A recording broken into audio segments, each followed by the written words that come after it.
Hi there, and welcome to our pre-lecture for Knowledge: A Very Short Introduction, Chapter 4.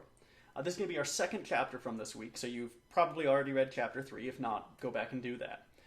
Chapter 4 is going to be about the concept of knowledge itself, and it's going to introduce you to what is probably the most important historical definition of knowledge, and then the reason why we can't use that, which was called Gettier problems. And this is something that happened relatively recently in Western epistemology and kind of caused all sorts of chaos. So this is an area that's very active right now. There's a lot of work being done sort of trying to rehash how we might define knowledge.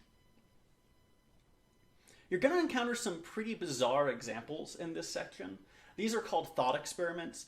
The idea here is that they're trying to provide a circumstance, often very specific circumstances, in which the proposed theory isn't going to hold up.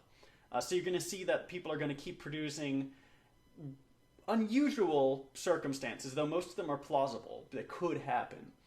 There are going to be these sort of mini stories that you're telling of a circumstance in which, well, that thing you're assuming isn't okay here, so your theory's messed up.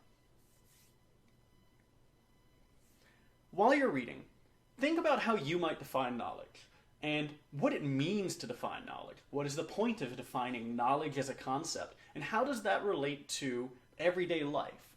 Does having a clear definition of knowledge actively add anything to how we get about? Or is it something we can avoid? Well, with that, I will see you at our post-lecture for Chapter 4 of Knowledge: A Very Short Introduction.